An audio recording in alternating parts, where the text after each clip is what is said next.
Hello friends, welcome back to our channel UPSC decode.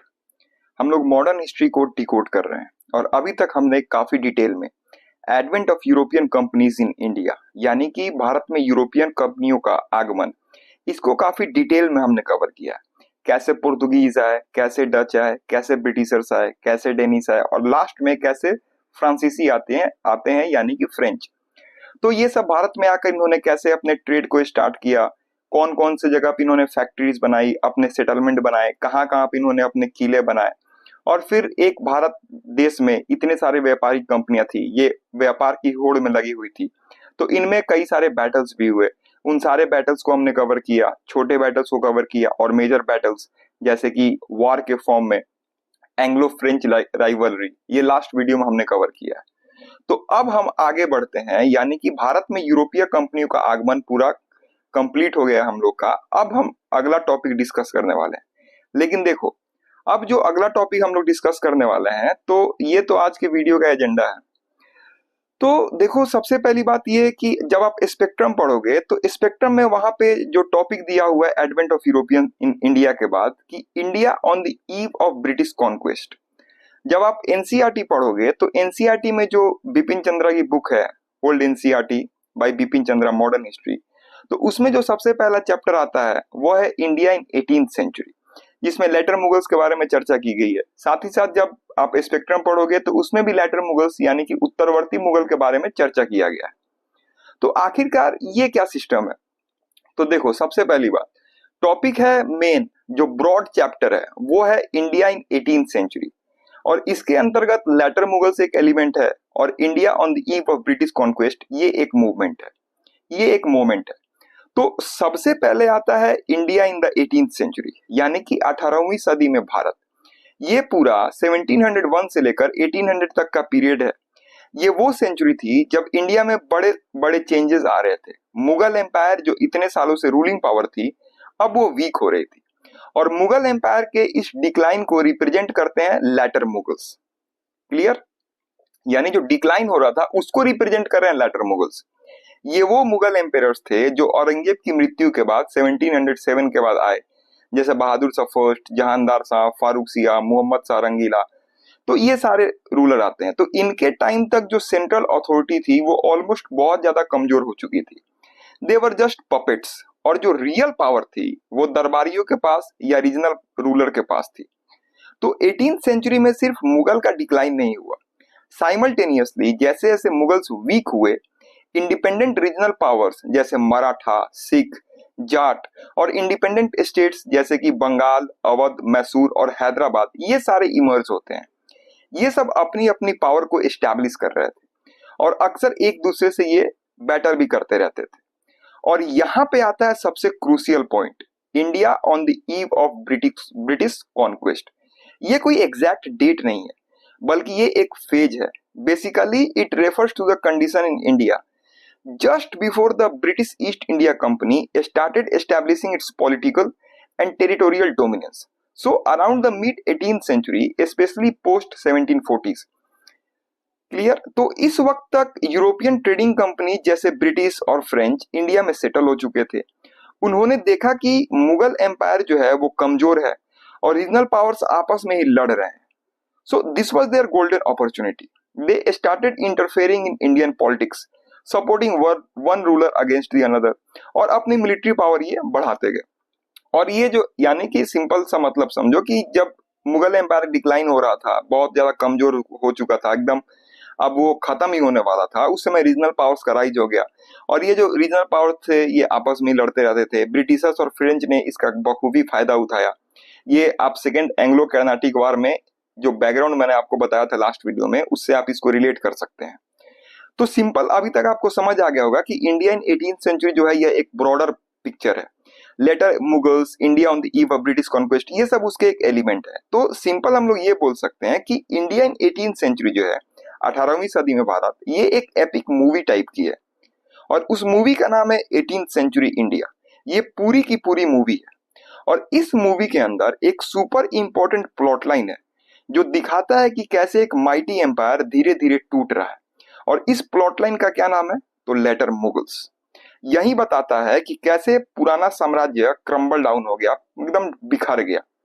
और फिर climax से ठीक पहले एक सस्पेंसफुल सीन आता है जिसमें विलेन यानी कि ब्रिटिशर्स अपने सबसे बड़ी चाल को चलने वाले हैं। वो फायदा उठा रहे हैं उस सारी केओस का जो मूवी में पहले दिखाई गई है, यानी कि 18th सेंचुरी इंडिया को अगर एक मूवी के तौर पे लेके चलते हैं तो। और ये जो केओस का फायदा उठा रहे हैं, जो क्लाइमेक्स से ठीक पहले का सीन है, वो है India on the eve of British conquest. तो यानी कि ये जो इंडिया इन 18th सेंचुरी है, इसको दो पार्ट में हम लोग डिवाइड करके पढ़ेंगे। पहले हम लोग कवर करेंगे लेटर मुगल्स को, फिर अगले वीडियो में हम लोग कवर करेंगे India on the eve of British conquest. क्योंकि जब लेटर मुगल्स की पूरी अच्छे तरीके से जानकारी होगी तभी हम लोग को India on the eve of British conquest को समझने में प्रॉब्लम नहीं होगी। अदरवाइज यहाँ पे बहुत ज्यादा जो टॉपिक्स होंगे वो ओवरलैप हो जाएंगे और जो कॉन्सेप्ट है वो एकदम क्लियर नहीं हो पाएगा। क्लियर? तो अब देखो, अब हम स्टार्ट करते हैं अपनी इस वीडियो को। उससे पहले मैं आपको जब एक चीज बता दूं कि जब हम लोग पहला वीडियो देख रहे थे तो उसमें हमने ये पढ़ा था कि मॉडर्न इंडियन हिस्ट्री की शुरुआत कब से मानी जाती है। तो वो मानी जाती है 1498 से, जब वास्को डी गामा भारत के केरल राज्य के कैलिकट बंदरगाह पे पहुंचता है, जहां पे राजा जमोरिन के द्वारा उसका स्वागत होता है। तो मॉडर्न हिस्ट्री की शुरुआत कब हो रही है? तो 1498 से। लेकिन हमने ये भी देखा था कि ये टेक्निकली एक मेडाइवल पीरियड के अंतर्गत है, क्योंकि इस समय तक मुगल्स भी नहीं है। मुगल्स कब आते हैं? तो 1526 में। तो अब देखो, तो यहाँ पे मैंने मैप प्रोवाइड किया है आपको 1526 से लेकर 30 तक का, कि मुगल रीजन कहाँ कहाँ था।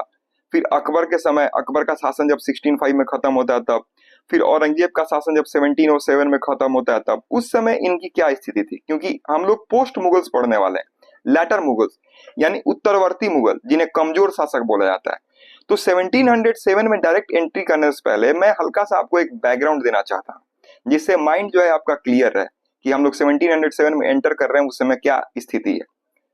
तो सबसे पहले जो मुगल एम्पायर था, इसकी नींव किसने रखी? तो इसकी नींव रखा किसने? तो बाबर ने। 1526 में बाबर ने नींव रखा। और 1526 से लेकर 1530 के बीच मुगल एम्पायर जो था, इसका भौगोलिक जो विस्तार था वो इस मैप में दिखाया गया है। बाबर का भारत में प्रवेश होता है 1526 में। पानीपत की पहली लड़ाई जब 1526 में होती है, उसके बाद उसने कुछ महत्वपूर्ण बैटल्स को जीता, जैसे खानवा की लड़ाई हो गई, घाघरा की लड़ाई हो गई, जिसमें उसका साम्राज्य एक मजबूती से जमा था। सबसे पहले बात करते हैं काबुल रीजन की, कंधार रीजन की। क्लियर? ये बाबर से पहले के राज्य थे जहां से उसने भारत में प्रवेश किया था। तो बाबर ने इन्हीं इलाकों से अपना अभियान शुरू किया था, काबुल और कंधार वाले रीजन से। 1526 में फर्स्ट बैटल ऑफ पानीपत के बाद बाबर ने दिल्ली और आगरा पर कब्जा किया, जिससे मुगल शासन की नींव पड़ी और बाबर का जो मुख्य राजधानी था वो मुख्य केंद्र ये बन जाता है। इसके बाद उसने जौनपुर तक अपना साम्राज्य फैलाया। किसने? तो बाबर ने, जो कि आज के पूर्वी उत्तर प्रदेश में है। इस पूरी गंगा नदी के किनारे क्षेत्र तक जो था, यानी कि गंगा नदी के किनारे तक का जो क्षेत्र था वो मुगलों के अधिकार में था। कब तक? तो कब से स्टार्ट होता है? तो 1526 से लेकर 1530 तक। तो ये वाला पूरा रीजन मुगलों के कंट्रोल में रहता है 1530 तक। अब देखो, इसके बाद हुमायूं आता है।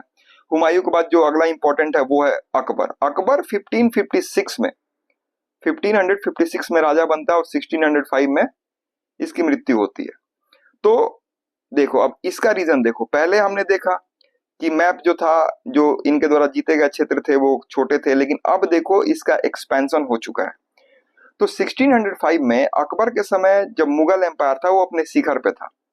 इस मैप को आप देखें, मुगलों का जो राज था, यानी जो एरिया था, अफगानिस्तान के कंधार और काबुल वाले रीजन से होते हुए बंगला, यानी कि ये बंगाल वाला रीजन हो गया, बंगाल और कटक तक फैला हुआ था। कटक ये उड़ीसा वाला रीजन है। यानी कि अफगानिस्तान के कंधार और काबुल से लेकर बंगाल और कटक तक ये फैला हुआ है। नॉर्थ में कश्मीर तक भी ये जाता है। देखो पूरा रीजन, आप नॉर्थ में कश्मीर तक ये गया हुआ है। फिर साउथ में बेरार और गोलकोंडा तक गया हुआ है, ये बेरार वाला रीजन हो गया। दिल्ली, आगरा, लाहौर और इलाहाबाद जैसे शहर जो थे, ये मुगलों के स्ट्रॉन्ग एडमिनिस्ट्रेटिव सेंटर थे। क्लियर। वेस्ट वाले रीजन में भी इसने काफी अपना एक्सपेंशन किया था, जैसे सिंध वाला रीजन हो गया, अहमदाबाद वाला रीजन हो गया, और ईस्ट में बिहार और बंगाल तक इसने अपना एम्पायर को फैलाया था। अकबर की पॉलिसीज जैसे थी सूले कुल और स्ट्रॉन्ग मनसबदारी सिस्टम, इसने एम्पायर को यूनाइट करने में हेल्प किया था। फिर उसके बाद अगला इंपॉर्टेंट जो है, फिर आपको जहांगीर, शाहजहां, जहां ये सलीम है, यानी कि जहांगीर, शाहजहां, फिर औरंगजेब, तो ये सारे रूलर्स आते हैं। तो औरंगजेब के समय देखो, अब आप मैप देखो औरंगजेब के समय, कश्मीर से लेकर ये पूरे साउथ इंडिया, लगभग साउथ इंडिया तक पहुंचा हुआ है। यानी कि 1707 में जब औरंगजेब की मृत्यु होती है तो मुगल एम्पायर अपने सबसे बड़े एक्सटेंट पे था, नॉर्थ से लेकर साउथ तक, अभी मैंने आपको मैप दिखाया, और ईस्ट से लेकर वेस्ट तक, नॉर्थ से लेकर साउथ तक और ईस्ट से लेकर वेस्ट तक पूरा एरिया इसने कवर किया हुआ है। पूरा इसने अपना टेरिटोरियल एक्सपेंशन किया था।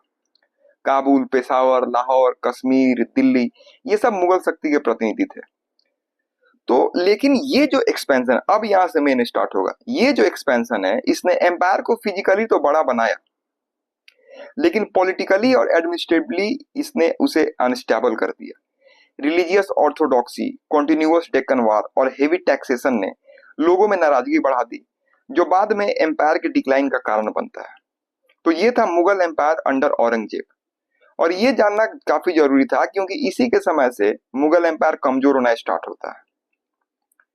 अब देखो, अब औरंगजेब की जब मृत्यु हो जाती है 1707 में, इसके बाद जो भी रूलर्स आते हैं उन रूलर को हम लोग बोलते हैं वीक मुगल्स, यानी कमजोर मुगल्स, उत्तरवर्ती मुगल शासक। ठीक है। तो औरंगजेब के बाद मुगल एम्पायर में एक नए दौर की शुरुआत होती है, एक ऐसा दौर जहां बादशाह तो बने लेकिन उनकी ताकत कम थी और साम्राज्य जो था वो अंदर से टूटने लगा। और इस दौर का पहला एम्पेरर था बहादुर शाह फर्स्ट। एक बहादुर शाह सेकंड भी आता है 1837 से 1857 तक, जब रिवोल्ट ऑफ 1857 होता है उस समय। तो ये है बहादुर शाह फर्स्ट। इस कॉन्टेक्स्ट में पहला राजा एम्पेरर बनता है, तो बहादुर शाह फर्स्ट। इसका जो रियल नाम था वो था मुअज्जम। इसका रियल नाम था मुअज्जम। ये औरंगजेब का एल्डेस्ट सन था, सबसे बड़ा बेटा था। औरंगजेब की मृत्यु जब हो जाती है 1707 में, तो उसकी मृत्यु के तुरंत बाद वॉर ऑफ सक्सेशन स्टार्ट हो जाता है। और ये मुगल ट्रेडिशन पहले ही चलता था, ये पहली बार नहीं हो रहा था, ये पहले से ही चलता आ रहा था वॉर ऑफ सक्सेशन की। किंग, राजा की मृत्यु हो जा रही है, फिर उसके बेटों में लड़ाइयां हो रही है। इसने 2 साल तक अपने भाइयों से लड़ाई की। यानी किससे इसकी लड़ाई होती है? तो अपने भाइयों से ही लड़ाई होती है। इसके भाई है मुअज्जम आजम शाह, मोहम्मद आजम शाह, मुअज्जम तो इसका नाम, और दूसरा है कामबख्श। तो मोहम्मद आजम शाह से इसने बैटल किया, बैटल ऑफ जजाऊ, जो कि आगरा के पास है। तो आगरा में इसने हरा दिया उसको, कि आगरा के समय भी इसने बैटल ऑफ जजाऊ में मोहम्मद आजम शाह को हरा दिया, यानी एक रास्ता क्लियर हुआ। 1707 में ये अपने आप को डिक्लेयर कर देता है। फिर यानी 1707 में ये सुल्तान बन जाता है। फिर इसका एक और भाई था कामबख्श। कामबख्श जो था ये डेक्कन वाले रीजन में था। तो डेक्कन वाले रीजन में ये कामबख्श को हराता है 1708 से 1709 के बीच में, और गिरफ्तार कर लिया इसने किसको? तो कामबख्श को। और चोट लगने के कारण कामबख्श की जो है बाद में मृत्यु हो जाती है। अब जो है यह फाइनली एक सोल रूलर के रूप में, यानी अब ये अकेला बचता है। अब ये मुअज्जम से अपना नाम बदल के टाइटल धारण करता है बहादुर शाह का। क्लियर। अब प्रिंस मुअज्जम जो है वो बहादुर शाह बन जाता है मुगल सम्राट। अब देखो, इसको टाइटल दिया गया है, एक सरकास्टिक टाइटल इसको मिला है, साहेब बेखबर। मतलब हो गया आपको द अनअवेयर किंग। एक हिस्टोरियन था खफी खां, तो इसने इसको टाइटल दिया था किस चीज का? तो साहेब बेखबर का। तो इसको टाइटल ये क्यों मिला था? आखिरकार इसको, एक मुगल सम्राट है, मुगल सम्राट को साहेब बेखबर क्यों बोला जा रहा है? इसकी जो पॉलिटिकल पॉलिसीज थी वो वीक थी, कमजोर थी। ये विद्रोह को सही तरीके से हैंडल नहीं कर पाया।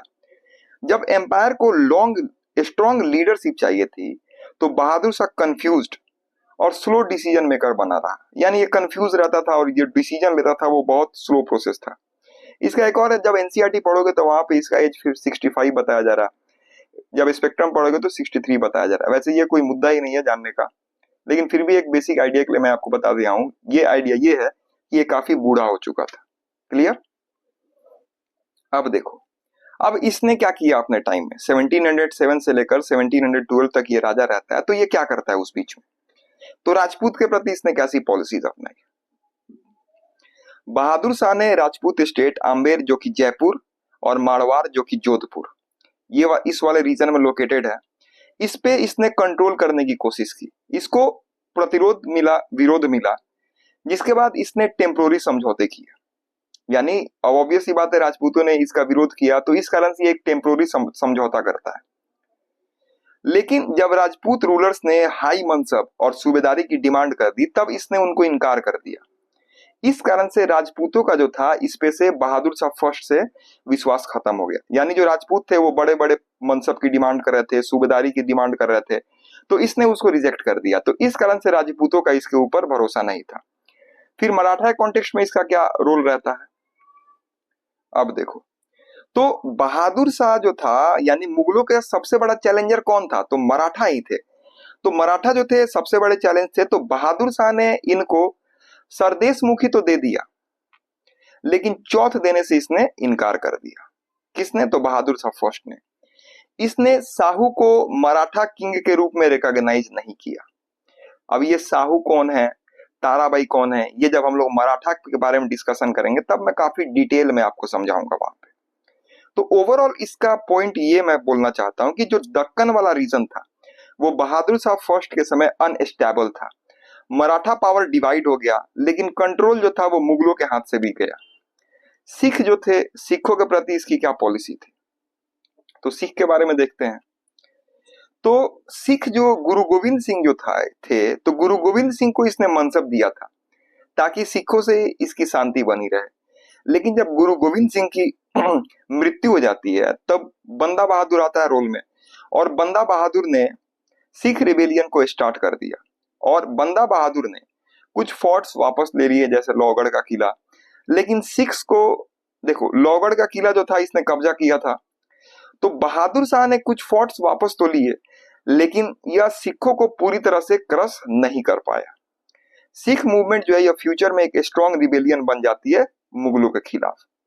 फिर जो बाकी रिलेशन है, बाकी रिलेशन को ये कैसे मेंटेन कर रहा है, तो इसने बुंदेला के छत्रसाल और चूड़ामन जाट से इसने शांति समझौता किया। क्लियर? लेकिन इसने क्या किया कि अपने रेकलेस ग्रांट्स, यानी कि बहुत ज्यादा जागीर ये प्रदान करता था, बहुत ज्यादा पैसे ये देता था लोगों को, जिस कारण से जो ट्रेजरी था इसका, वो ट्रेजरी खत्म हो गया, यानी कि खजाना पूरी तरीके से खाली हो गया। फिर 1712 में ये मर जाता है, क्योंकि ये काफी बूढ़ा था, मैंने पहले ही बताया था। अब एक दूसरा सिविल वॉर स्टार्ट हो जाता है। अब अगर सिग्निफिकेंस की बात करते हैं इसके रूल की, तो बहादुर शाह फर्स्ट ने ट्राई किया कि एम्पायर को यूनाइटेड रखा जाए, लेकिन जो उसका लीडरशिप था वो इनडिसाइसिव था।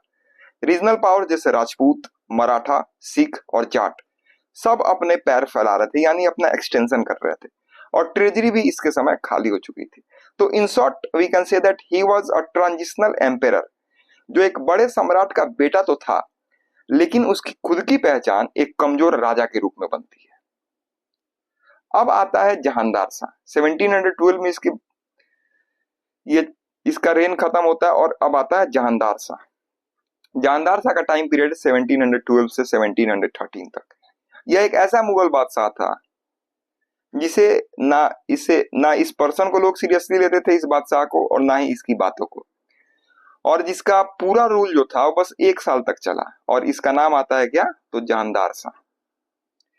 जहानदार शाह ने 1712 में 1712 में गद्दी हासिल की, जब उसका पिता जो था बहादुर शाह फर्स्ट, उसकी मृत्यु हो जाती है। यानी बहादुर शाह फर्स्ट का ये बेटा है जहानदार शाह। उसने अपने भाइयों को हराकर दिल्ली का जो तख्त है वो उसको संभाला था। लेकिन जो असली पावर थी ना, वो इसके हाथ में नहीं थी। असली पावर थी उस समय के एक पावरफुल नोबल था, दरबार का कोर्टियर था, एक नोबल था, उसका नाम था जुल्फिकार खान। तो जहानदार शाह जब तक शासन करता है तब तक जो पावर था वो जुल्फिकार खान के पास ही रहता है। अब जो जहानदार शाह है, इसको एक कमजोर और प्लेजर लविंग बादशाह के रूप में जाना जाता है। यानी ये कमजोर था और भोग विलासिता पूर्ण ये शासक था। इसका जो फोकस था वो एडमिनिस्ट्रेशन पे कम था, लेकिन महफिलों में, नाच गाने पे, इन सब चीजों पे इसका ज्यादा ध्यान था। पॉलिटिक्स में उसकी डिपेंडेंसी सिर्फ एक आदमी पे थी। कौन? तो वो था आपको जुल्फिकार खान।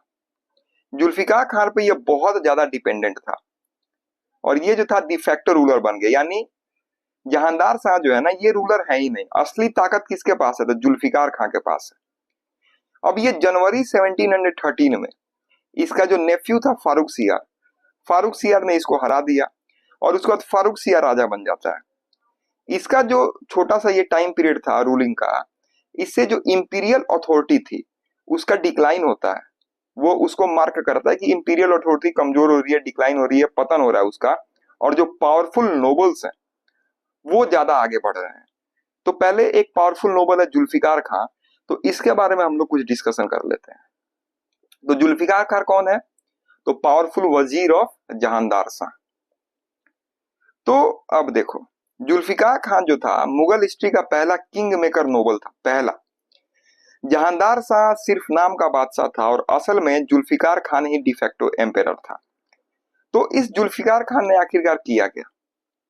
तो औरंगजेब की जो ऑर्थोडॉक्स पॉलिसीज थी उसको इसने रिवर्स करने की कोशिश की।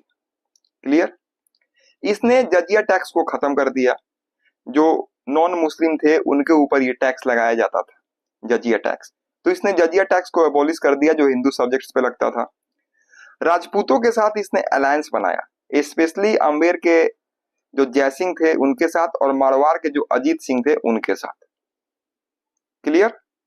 मराठा को भी इसने चौथ और सरदेश मुखी देने का कंफर्मेशन किया। दक्कन में बंदा बहादुर के खिलाफ इसने ऑपरेशन किया। इसने बंदा बहादुर के खिलाफ ऑपरेशन किया, लेकिन जाट और बुंदेला के साथ इसने पीस बनाया। क्लियर? शांति का समझौता किया था इसने एक सिस्टम लाया जिसको बोलते हैं इजारेदारी सिस्टम, रेवेन्यू फार्मिंग। ठीक है? इसने जागीरदारी सिस्टम, मनसबदारी सिस्टम, इन सब चीजों को भी रिफॉर्म करने की कोशिश की।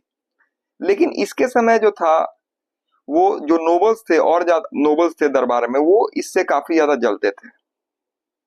तो और जो जहांदार शाह था, इसका भी इसके ऊपर विश्वास जो था वो खत्म हो रहा था। अब देखो, ये चौथ और सरदेश मुखी बार बार पॉइंट आ रहा है, फिर ये इजारेदारी सिस्टम भी पॉइंट आया। तो ये चौथ और सरदेश मुखी क्या है? तो चौथ का मतलब होता है 1/4 ऑफ द रेवेन्यू, यानी 1/4 यानी कि 25% टैक्स। लेकिन ये टैक्स सिर्फ पैसा नहीं था, बल्कि ये था मराठास के का पावर का डिस्प्ले। मराठास ये टैक्स नॉन मराठा टेरिटोरीज पे लगाते थे। इसका लॉजिक ये था कि अगर तुम चौथ दोगे तो हम तुम्हारा एरिया नहीं लूटेंगे, तुम्हारे ऊपर हम लोग हमला नहीं करेंगे। ये एक तरीके का प्रोटेक्शन मनी था, जैसा आज के जमाने में एक्सटॉर्शन रैकेट्स होते हैं, तो उस टाइप का था। लेकिन मराठास ने इसे फॉर्मलाइज कर दिया था। क्लियर? तो किसी एरिया में नॉन मराठा टेरिटोरी है जहां मराठा का राज नहीं है, तो उस एरिया में अगर मराठा लोग हमला नहीं करेंगे तो उसके बदले में वो 25% टैक्स लेंगे वहां से। फिर ये सरदेश मुखी गया है। अब देखो, सरदेश मुखी एक और टैक्स था। इसका मतलब है 10% एक्स्ट्रा, 10% एडिशनल टैक्स। जो 25% चौथ लेते थे उसके अलावा ये 10% टैक्स है। मराठास का कहना था कि दक्कन के जो सरदेश मुख है, यानी जो रीजनल चीफ है, वो कौन है? तो वो है मराठा। इसलिए ये उनका है सॉरी हेरिडेटरी राइट है, एक लीगल एंटाइटलमेंट है, ना कि ये कोई लूट है। सरदेश मुखी भी उन्हीं एरिया से लिया जाता था जहां से चौथ आता था। डिफरेंस ये था कि चौथ एक मिलिट्री डिमांड थी, लेकिन सरदेश मुखी को मराठास लीगली जस्टिफाई करते थे। क्लियर? तो अब देखो, अब आएगा इजारेदारी सिस्टम। जब जहांदार शाह एम्पेरर था, इजारेदारी सिस्टम जिसे रेवेन्यू फार्मिंग सिस्टम भी बोलते हैं, कब आया था? तो जहांदार शाह के टाइम 1712 से 1713। तो जब जहांदार शाह एम्पेरर था और जुल्फिकार खान उसका वजीर था, तब मुगल एम्पायर की फाइनेंशियल कंडीशन खराब थी, क्योंकि अभी हमने देखा कि बहादुर शाह के समय खजाना जो था खाली हो गया था, क्योंकि वो रेकलेसली जो जागीर थे वो उन्हें बांटते रहता था। तो अब इस प्रॉब्लम को, फाइनेंशियल कंडीशन की प्रॉब्लम को सॉल्व करने के लिए जुल्फिकार खान ने इजारदारी सिस्टम को प्रमोट किया, जिसे हम बोलते हैं रेवेन्यू फार्मिंग। तो ये काम कैसे करता था? तो लैंड रेवेन्यू कलेक्शन का ऑक्शन किया जाता था, यानी बिडिंग वाला होगा कि 10 लोग किसी एरिया का जो लैंड रेवेन्यू, कोई एरिया है वहां से टैक्स कलेक्शन करना है, भू राजस्व जो है उसको इकट्ठा करना है, लैंड रेवेन्यू को कलेक्ट करना है।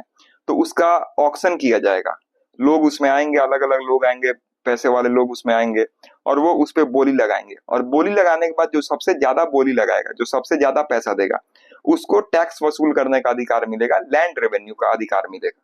ठीक है, तो हाईएस्ट बीडर को रेवेन्यू कलेक्ट करने का कॉन्ट्रैक्ट मिलता था, और उससे बोला जाता था कि इजारेदार स्टेट को, उससे सिंपल बोला जाता था कि आप एक फिक्स अमाउंट दो, और फिक्स अमाउंट देने के बाद आप जो चाहो वो कर, उतना पैसा आप, जो पेजेंट्स है वहां के, जो किसान हैं उनसे आप लो, जो खेती करते हैं, और इसमें कोई भी रूल्स एंड रेगुलेशन नहीं था। क्लियर?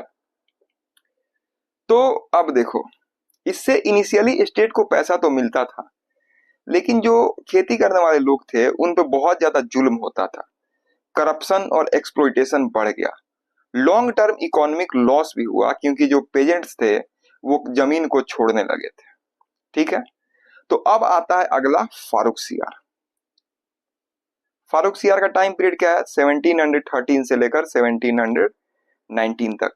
जब हम लोग ब्रिटिश का आगमन देख रहे थे तो उस समय भी हमने डिस्कस किया था फारूक सियार के बारे में। क्यों?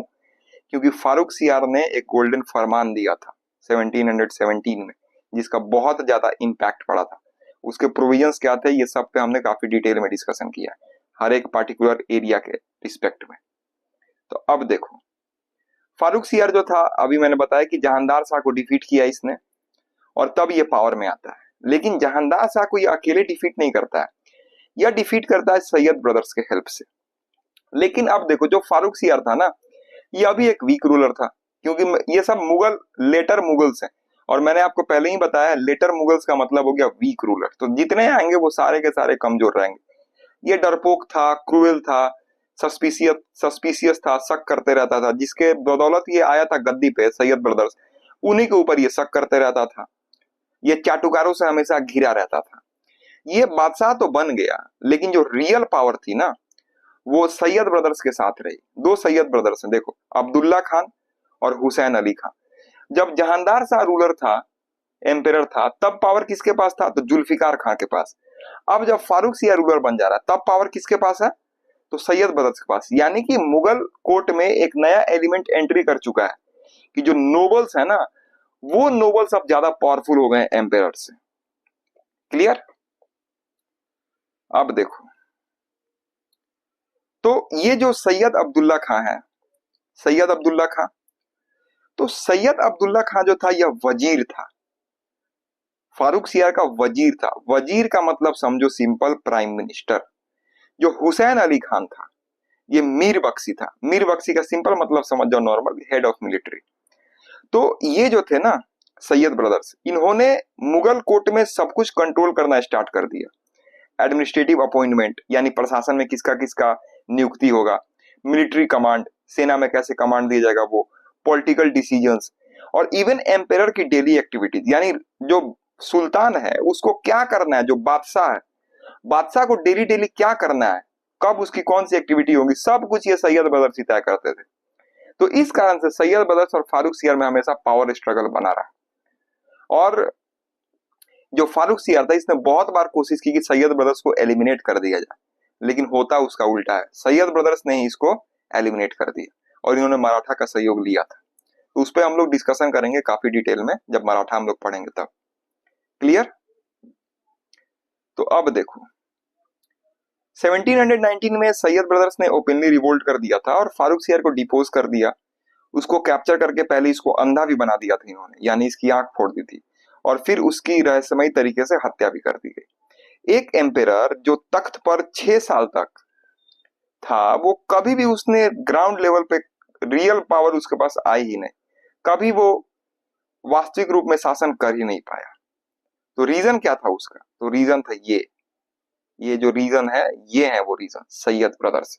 इनको king maker of the Mughal empire बोला जाता है, क्योंकि देखो, इन्होंने रफी उद दर्जात, रफी उद दौला, मोहम्मद सारंगीला, इस सब को सैयद ब्रदर्स ने गद्दी पे बिठाया था, साथ ही साथ फारूक सियार को भी। इस कारण से इन्हें king maker of Mughal empire बोला जाता है। तो ये सैयद ब्रदर्स कौन है? सैयद बंधु, बताया मैंने पहले भी, सैयद अब्दुल्ला खां और सैयद हुसैन अली खां। क्लियर?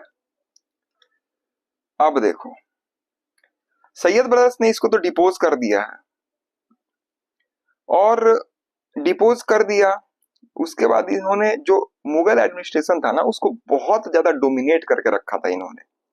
इंपीरियल कोर्ट और अपॉइंटमेंट ये करते थे, ये मैंने आपको डिस्कस कर दिया, वहीं यहाँ पे लिखा हुआ है। ये एम्पेरर को पपेट के तौर पे ट्रीट करते थे, उनको हमेशा अपने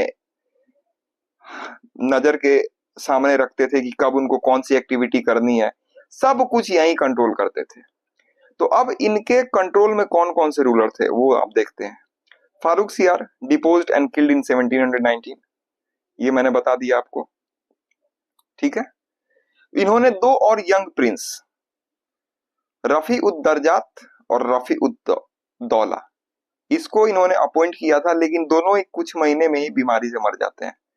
फाइनली उन्होंने 1719 में 18 साल के युवक को, जिसका नाम था मोहम्मद शाह, उसको ये सुल्तान बनाते हैं। वो भी एक पपेट था, लेकिन उसके अंदर थोड़ी पॉलिटिक्स थी जिसका रिजल्ट बाद में देखने को मिलेगा।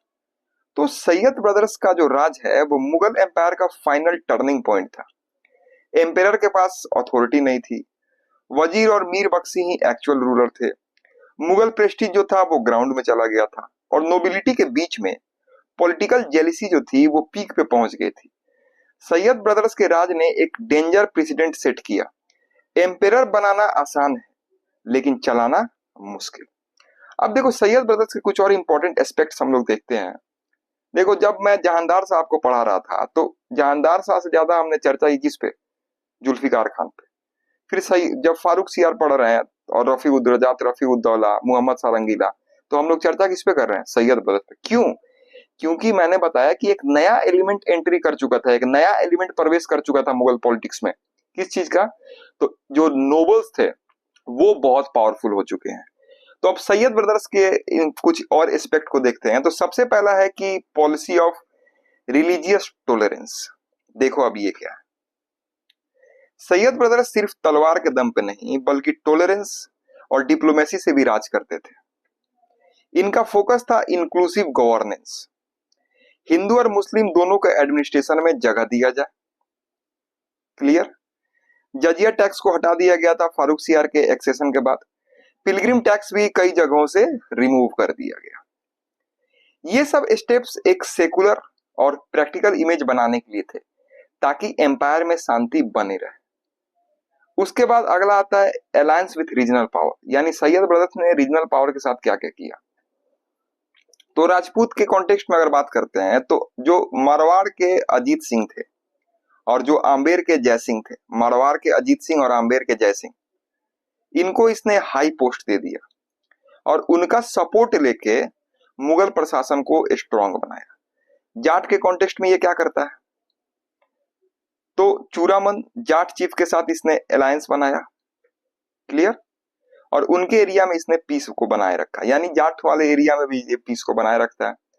मराठा, मराठा के साथ क्या कॉन्टेक्स्ट है इसका, तो साहू महाराज से इसने समझौता कर लिया और उसके बदले दिया गया उनको स्वराज, चौथ और सरदेशमुखी।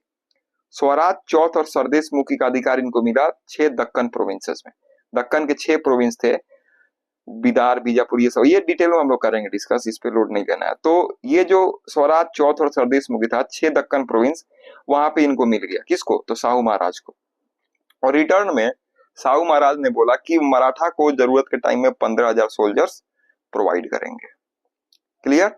तो ये अलायंस दिखाता है कि सैयद ब्रदर्स समझदार डिप्लोमेट्स भी थे, सिर्फ वो कमांडर्स ही नहीं थे। फिर अगला इनका एस्पेक्ट आता है एडमिनिस्ट्रेटिव एफर्ट्स, यानी प्रशासन के एस्पेक्ट में इन्होंने क्या किया, प्रशासनिक तौर पे इन्होंने क्या प्रयास किया। तो सैयद ब्रदर्स ने एम्पायर के कोलैप्स को रोकने की पूरी कोशिश की थी। इन्होंने रिबेलियंस को, विद्रोह को कंटेन करने का प्रयास किया। सेंट्रल अथॉरिटी, जो केंद्रीय शासन था, जो केंद्रीय सत्ता थी, उसको मजबूत बनाने का प्रयास किया। जो नोबल फैक्शनलिज्म था उसको कंट्रोल करना चाहा। लेकिन ये सब एफर्ट्स एक अनस्टेबल एम्पायर में काफी नहीं थे। यानी नोबल फैक्शनलिज्म, जो कोर्ट पॉलिटिक्स होता है कि हर कोई चाहता था कि उनके पसंद का राजा है, तो आपस में कोर्ट में ही बहुत ज्यादा पॉलिटिक्स होता है। जैसे ईरानी थे, तुरानी थे कोर्ट में, हिंदुस्तानी ग्रुप था, तो इन सब में आपस में पॉलिटिक्स होते रहता था। तो उसी को बोलते हैं court politics, that is factionalism. Clear? अब इनके फेलियर का क्या रीजन है? तो उनके फेल होने का जो सबसे बड़ा वजह था ना, वो था कोर्ट कॉन्स्पिरेसीज और राइवलरीज। जैसे अभी मैंने बताया, कोर्ट पॉलिटिक्स, हर वक्त पॉलिटिकल प्लॉटिंग चलती रहती थी। जो नोबल फैक्शंस थे, वो उससे कोर्ट डिवाइड हो गया था। लॉ एंड ऑर्डर जो था वो खत्म हो चुका था। यानी जो मुगल कोर्ट था ना, उसमें इनके खिलाफ बहुत ज्यादा षड्यंत्र रचा जाता था। लॉ एंड ऑर्डर जो था वो पूरी तरीके से अब खत्म होने लगा था। रूलर तो एक साइड था और कोर्ट ही उनका दुश्मन बन गया था, क्योंकि रूल कौन कर रहा है यहाँ पे? नाम किसी और का है, लेकिन एक्चुअल रूलर कौन है? तो सैयद ब्रदर्स। लेकिन पूरा कोर्ट उनके खिलाफ है, जो पूरा दरबार है वो सैयद ब्रदर्स के खिलाफ है। क्यों? क्योंकि इन्होंने फारूक सियार की हत्या की थी। ठीक है। फिर एक और एस्पेक्ट देखते हैं इस टाइम का, तो इकोनॉमिक डिटोरिएशन। जो रेवेन्यू फार्मिंग था, इजारादारी व्यवस्था, इससे क्या हुआ? तो इससे करप्शन जो था, वो करप्शन बहुत ज्यादा बढ़ गया। जो जमींदार थे और जो विद्रोही थे, उन्होंने लैंड रेवेन्यू देने से मना कर दिया, भू राजस्व कर। जो स्टेट ऑफिशियल्स थे, वो पैसे की चोरी करने लगे। जो सिपाही थे, जो ऑफिसर थे, उनको रेगुलर सैलरी नहीं मिलती थी। इससे म्यूटनी भी हुई, विद्रोह वगैरह हुआ, और पर सेना में डिसिप्लिन खत्म हो गया। क्लियर? क्योंकि जब कोई भी इकोनॉमी हिलती है तो एम्पायर हिलता है। क्योंकि किसी भी एम्पायर को चलाने के लिए क्या चाहिए? तो स्ट्रॉन्ग इकोनॉमी, पैसा चाहिए। और यहाँ पे पैसा का बहुत ज्यादा घपला हो रहा था, क्योंकि स्टेट ऑफिशियल्स पैसा चोरा रहे थे, जमींदार और विद्रोही पैसा देने से मना कर रहे थे। रेवेन्यू फार्मिंग जो है था, इजारादारी सिस्टम, उससे भ्रष्टाचार बढ़ गया था। सोल्जर ऑफिसर्स को रेगुलर सैलरी नहीं मिलती थी, इस कारण से वो भी इनडिसिप्लिन हो गए थे। अब देखो, ऑपोजिशन बाई नोबल्स, वही जो कोर्ट पॉलिटिक्स वाला सिस्टम है, लेकिन अब इसमें नाम के थ्रू हम लोग देखते हैं। निजामुल मुल्क और मोहम्मद आमीन खान जैसे जो पावरफुल नोबल्स थे, उन्होंने सैयद बदर के खिलाफ साजिश की। नोबल्स को डर था कि अगर फारूक सियार जो कि सुल्तान है, सुल्तान को ही ये लोग मार दे रहे हैं, तब जो नॉर्मल नोबल्स हैं उनका ये लोग क्या करेंगे? पब्लिक ओपिनियन भी इनके खिलाफ था, क्योंकि लोग इनको ट्रेटर के तौर पे, नमक हराम के तौर पे इनको देखते थे कि जिसका नमक खाया है उसी के साथ इन्होंने धोखाधड़ी कर दी है। फारूक सियार को इन्होंने मार दिया था। इनको anti Mughal, anti Islamic policies का इल्जाम लगा इनके ऊपर कि जो मुगलों की पॉलिसीज है, जो इस्लाम की पॉलिसी है, उसके खिलाफ ये दोनों भाई काम कर रहे हैं। हिंदू, राजपूत, मराठा सपोर्ट भी एक नुकसान बन गया उनके इमेज के लिए, क्योंकि इसने हिंदू, राजपूत, मराठा सबके साथ एक अलायंस किया था ना, उनका उनसे बढ़िया रिलेशन बना के रखा था। तो इस कारण से जो मुगल कोर्ट में लोग थे, उनका ये कहना था कि ये सब एंटी इस्लामिक है, इस्लाम के खिलाफ है, मुगल सल्तनत का जो रूलिंग है, जो प्रथा है, उसके ये खिलाफ है। फाइनली इनका फॉल हो जाता है 1720 में। 1720 में देखो, अब फॉल कैसे हो जाता है? क्योंकि ये तो बहुत पावरफुल है ना। तो मोहम्मद शाह जो था, जो सैयद ब्रदर्स के खिलाफ जो लोग विद्रोह कर रहे थे, जो उनके खिलाफ षड्यंत्र रच रहे थे, उनको सपोर्ट किया किसने? तो मोहम्मद शाह ने। तो इस कारण से फाइनली 1720 में एक भाई हुसैन अली खां को एसासिनेट कर दिया गया। सैयद ब्रदर्स में से एक भाई अब मारा जाता है। फिर जो दूसरा भाई बचता है, अब्दुल्ला खां, अब्दुल्ला खां को आगरा के समीप हरा दिया गया। और इसी के साथ सैयद ब्रदर्स का चैप्टर जो है वो समाप्त हो जाता है। अब इनके सिग्निफिकेंस की बात करते हैं, तो मुगल एम्पायर के इतिहास में इनको किंग मेकर कहा जाता है। सैयद ब्रदर्स को आज भी याद किया जाता है king makers of the Mughal empire. इन्होंने दिखाया कि नोबल्स भी एम्पायर से ज्यादा पावरफुल हो सकते हैं। इनके फॉल के बाद मुगल कोर्ट में वापस से फिर से पपेट एम्पायरशिप आ जाती है, लेकिन इस बार पपेट मास्टर था कौन? तो निजामुल मुल्क। अब एक नया पर्सन आता है, नया नोबल आता है, कौन? तो निजामुल मुल्क। पहले कौन था? जुल्फिकार खां, फिर सैयद ब्रदर्स, फिर अब आएगा आपको कौन? तो निजामुल मुल्क आसफ जाह। जब सेकेंड कर्नाटिक वॉर हम लोग पढ़ रहे थे, तो वहां हमने हैदराबाद के बारे में डिस्कशन किया था। तो हैदराबाद की न्यू यही पर्सन रखता है, निजामुल मुल्क आसफ जाह। क्लियर? अब देखो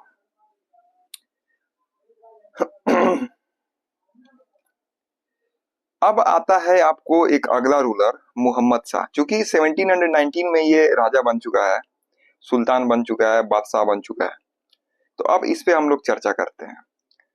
मोहम्मद शाह ने लगभग 30 साल तक शासन किया। कितने साल तक इसने शासन किया?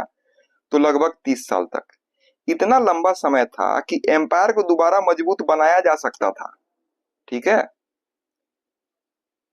और शुरुआत में मुगल एम्पायर के पास कुछ स्ट्रेंथ अभी भी बची हुई थी। जैसे लोगों के बीच मुगल प्रेस्टीज जो थी वो अभी भी जिंदा थी, यानी लोगों के मुगलों के प्रति इज्जत की भावना थी। जो आर्मी थी, स्पेशली जो आर्टिलरी था, वो बहुत ज्यादा स्ट्रांग थी अभी भी। नदर इंडिया में एडमिनिस्ट्रेशन अभी भी कोलैप्स नहीं हुआ था, यानी जो उत्तर भारत था वहां पे जो प्रशासन था अभी वो कोलैप्स नहीं हुआ है। जो राजपूत रूलर्स थे वो मराठा ये इनके प्रति लॉयल थे, मुगलों के प्रति अभी भी। लेकिन ये सब खत्म होने में ना ज्यादा देर नहीं लगी, क्योंकि मोहम्मद शाह जो था ये एक कमजोर शासक था। अब मोहम्मद शाह जो था ये वीक माइंडेड था, प्लेजर सीकिंग पर्सन था, यानी भोग विलास वाला पर्सन था। इसका नाम देखो क्या है, इसका नाम है मोहम्मद शाह। इसको टाइटल क्या दिया गया? इसको टाइटल दिया गया रंगीला का। तो इसी से आपको पता चल जाना चाहिए था कि भोग विलास वाला पर्सन था। क्लियर? और फिर ये जो था ना, ये पॉलिटिक्स से दूर रहता था। ये भी अपने चाटुकारों से हमेशा घिरे रहता था। जो कोर्ट में कॉन्स्पिरेसी करने वाले लोग थे, ये हमेशा उन्हीं लोगों के बीच में घिरा रहता था। स्थिति इस कदर गिर चुकी थी कि जो मंत्री घूस लेते थे, उस घूस में भी ये अपना हिस्सा रखता था। क्लियर? तो कोर्ट में ब्राइबरी, बैक स्टैबिंग और फेवरेटिज्म जो था वो एकदम पीक पे चला गया। इसके समय कैपेबल मिनिस्टर था निजामुल मुल्क। इसने निजामुल मुल्क को इग्नोर कर दिया। निजामुल मुल्क को ये इग्नोर करता था, उसके ऊपर इसको भरोसा नहीं था। तो अब देखो निजामुल मुल्क का रोल आता है। क्यों? क्योंकि निजामुल मुल्क जो था एक इंपॉर्टेंट पावरफुल नोबल था। यह 1722 में वजीर बनता है और इसने प्रशासनिक सुधार लाने की कोशिश की।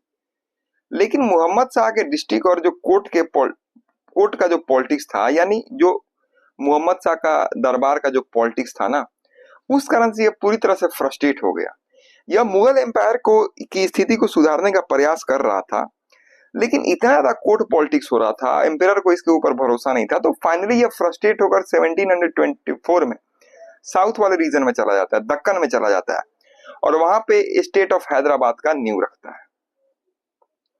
और उसका जो डिपार्चर था ना, यह एक सिंबल है, एक सिंबॉलिक मोमेंट था कि मुगल सेंट्रल अथॉरिटी जो है अब यहां से कोलैप्स होना स्टार्ट हो जाएगी पूरे तरीके से।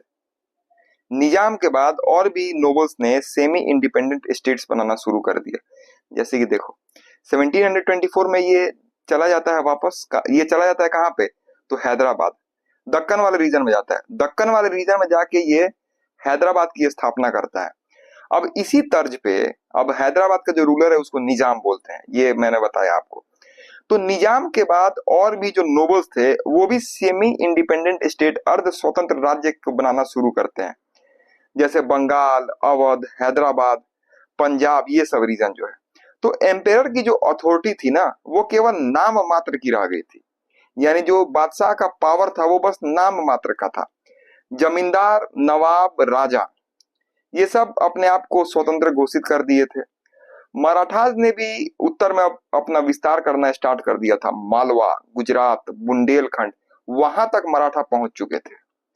अब इसी बीच देखो एक और पर्सन आता है ईरान से, वो है नादिर शाह। अब देखो एक तो स्थिति पहले से खराब है, ऊपर से बाहर से एक लुटेरा आ जा रहा है। मुगलों की वीकनेस, मुगलों की कमजोरी और भारत के धन संपदा से अट्रैक्ट होकर ये पर्शियन रूलर नादिर शाह भारत आता है। और देखो नॉर्थ वेस्ट वाले रीजन से, उत्तर पश्चिमी वाले क्षेत्र से ये भारत में एंट्री करता है, जहां पे इसको विरोध का सामना ही नहीं करना पड़ा बड़े लेवल पे। कोई इसको रेसिस्टेंस नहीं मिला, तो इसने लाहौर पे कैप्चर कर लिया। लाहौर पर इसने काफी आसानी से कब्जा कर लिया। फिर 1739 में एक युद्ध होता है जिसे बोलते हैं बैटल ऑफ करनाल। एक लड़ाई होती है बैटल ऑफ करनाल। इसमें जो मुगल आर्मी थी वो हार जाती है। अब मुगल बादशाह कौन था उस समय? तो मोहम्मद शाह। मोहम्मद शाह को ये क्या करता है कि बंदी बना लेता है। मुगल बादशाह को, ये ईरान से आता है एक बंदा, और मुगल बादशाह को बंदी बना लेता है और उसको दिल्ली लेके आता है। देखो क्या स्थिति हो चुकी है। दिल्ली में इसने नरसंहार कर दिया। किसने? तो नादिर शाह ने, क्योंकि कुछ लोगों ने इसके सोल्जर्स पर अटैक किया था। इसने भारत से लगभग 70 करोड़ रुपए लूटे। कोहिनूर डायमंड को इसने ले लिया। जो पीकॉक थ्रोन था, पीकॉक थ्रोन को भी ये लेकर अपने साथ चला गया। ठीक है, जो सिंधु नदी है, इंडस जो रिवर है, उसके जो वेस्ट वाले टेरिटोरी थी यानी पश्चिम में जो क्षेत्र था, उस सब को इसने छीन लिया और अपने कंट्रोल में ला लिया। अब इसका परिणाम क्या हुआ? तो परिणाम ये हुआ कि जो मुगलों की जो मिलिट्री प्रेस्टीज बची हुई थी, जो सैन्य के लोगों सैनिकों के लिए जो रिस्पेक्ट थी, वो भी खत्म हो जाती है। धन संपदा का लॉस होता है, इज्जत जाता है मुगल एम्पायर का, क्योंकि ये दरबार में जो मुगल एम्पायर था उसको बार बार ये इंसल्ट कर रहे थे, ह्यूमिलिएट कर रहे थे, लेकिन फिर भी वो चुपचाप दरबार में खड़ा था। इसके जो नॉर्थ वेस्ट फ्रंटियर था ना, उत्तर पश्चिम का जो एरिया था, वो अब पूरी तरह से ओपन हो गया अगले इन्वेजन के लिए। अब देखो, नादिर शाह का जो जनरल था ना, फॉर्मर जनरल, वो अब खुद अटैकर बन जाता है। यह बार बार इंडिया पे आके अटैक करता है, दिल्ली को, मथुरा को यह काफी बुरे तरीके से लूटता है। लगभग 6 बार ये अटैक करता है इंडिया में।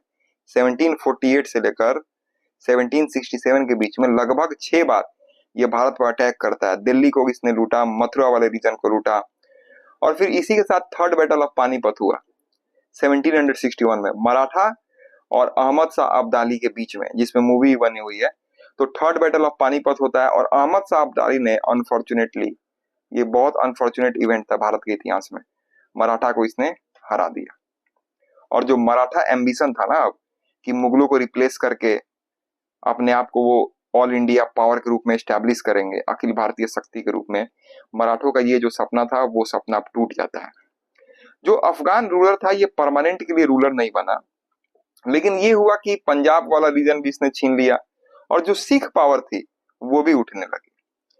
1761 के बाद मुगल एम्पायर प्रैक्टिकली कोलैप्स हो चुका था। सेंट्रल अथॉरिटी जो थी वो केवल दिल्ली तक ही रह चुकी थी। क्लियर? यानी फॉरेन इन्वेजन का क्या परिणाम निकला? तो सेंट्रल अथॉरिटी जो थी वो बस अब दिल्ली तक सीमित रह गई थी। जो नोबल्स थे वो पेजेंट पे यानी किसानों वगैरह पे बहुत ज्यादा जुल्म करने लगे थे ताकि वो अपना खोया हुआ पैसा वापस ले सकें। रेवेन्यू सिस्टम और मिलिट्री ब्रेकडाउन भी हो चुका था। सोशियो पॉलिटिकल केओस जो था वो स्प्रेड हो चुका था, यानी सामाजिक और जो राजनीतिक केओस था ना वो बहुत ज्यादा बढ़ चुका था। इकोनॉमी भी पूरी तरीके से एकदम टूट चुकी थी। अब देखते हैं हम लोग later Mughals and symbolic rule. Later Mughals पे हम लोग चर्चा ही कर रहे हैं, लेकिन ये जो अटैक वगैरह हो रहा है, ये जितना भी फॉरेन इन्वेजन हो रहा है, उस समय क्या सिस्टम है? देखो, बहुत सारे नाम आएंगे आपको वीक मुगल्स में, लेकिन हर एक नाम इंपॉर्टेंट नहीं है। बस कुछ कुछ नाम जो कि इंपॉर्टेंट है वो बस आपको देखना है, उसके बारे में जानकारी रखनी है और बेसिक आइडिया बनाना है। एक और चीज मैं बता दूं, ये हम पढ़ तो रहे हैं लेकिन ये हमारा मेन टॉपिक है ही नहीं, ये बस एक की एलिमेंट है ताकि हम लोग समझ सकें India on the eve of British conquest chapter को, कि जब ब्रिटिश कॉन्क्वेस्ट कर रहे थे उस समय भारत की स्थिति क्या थी। क्लियर? तो अब अगला आता है ruler Shah Alam two, 1759 to 1806। Shah Alam two जो था यह बस नाम मात्र का शासक था पहले की तरह। इसका पावर जो था वो जीरो था, जीरो, यानी इसके पास कोई पावर नहीं थी, बिल्कुल जीरो पावर थी इसके पास। बैटल ऑफ बक्सर 1764 में यह ब्रिटिशर से हारा है। ठीक है, बंगाल, अवध और मुगल बादशाह ये सबकी संयुक्त सेना ने मिलकर, मीर कासिम जो था, बैटल ऑफ बक्सर किया था। इस पे हम लोग डिटेल में चर्चा करेंगे जब राइज ऑफ रीजनल स्टेट्स देखेंगे, जब बंगाल का उदय हम लोग देखेंगे तो डिटेल में हम लोग पढ़ेंगे इसको, तो लोड नहीं लेना है। ये बस चैप्टर में आपको एक ब्रीफ अंडरस्टैंडिंग दे रहा हूं, क्योंकि इस चैप्टर के माध्यम से हम लोग मेन टॉपिक को समझने वाले हैं अगले वीडियो में। तो ये जो था बंगाल और अवध के साथ मिलकर भी कुछ नहीं कर पाया, ब्रिटिशर से ये हार जाता है। ब्रिटिश पेंशनर बन जाता है इलाहाबाद में चला गया, वहां पे ब्रिटिशर इसको पेंशन दे देते। 1772 में यह दिल्ली आता है मराठा प्रोटेक्शन के अंतर्गत, यानी मराठा इसको प्रोटेक्शन दे रहे हैं, दिल्ली का सुल्तान जो है वो मराठा के प्रोटेक्शन में है। फिर 1803 में क्या होता है कि ब्रिटिशर्स ने दिल्ली पे कब्जा कर लिया और 1857 तक मुगल जो एम्पायर थे वो बस सिंबॉलिक हेड थे, लेकिन जो असली पावर किसके पास थी? वो ब्रिटिशर्स के पास थी। तो जिस पे हम लोग डिस्कशन करेंगे कब? अगले वीडियो में। तो फाइनल डिक्लाइन और लेगेसी पे अगर हम लोग चर्चा करते हैं तो अब देखो, 18th सेंचुरी के मध्य तक यानी कि 1750s के अराउंड जो मुगल एम्पायर था वो बस नाम मात्र का था। कोई भी इंडियन पावर इस वैक्यूम को फुलफिल नहीं कर पाई। मराठा फुलफिल करने वाले थे क्योंकि मराठा बहुत ही ज्यादा स्ट्रांग हो चुके थे, लेकिन दुर्भाग्य से थर्ड बैटल ऑफ पानीपत में उनकी हार हो जाती है।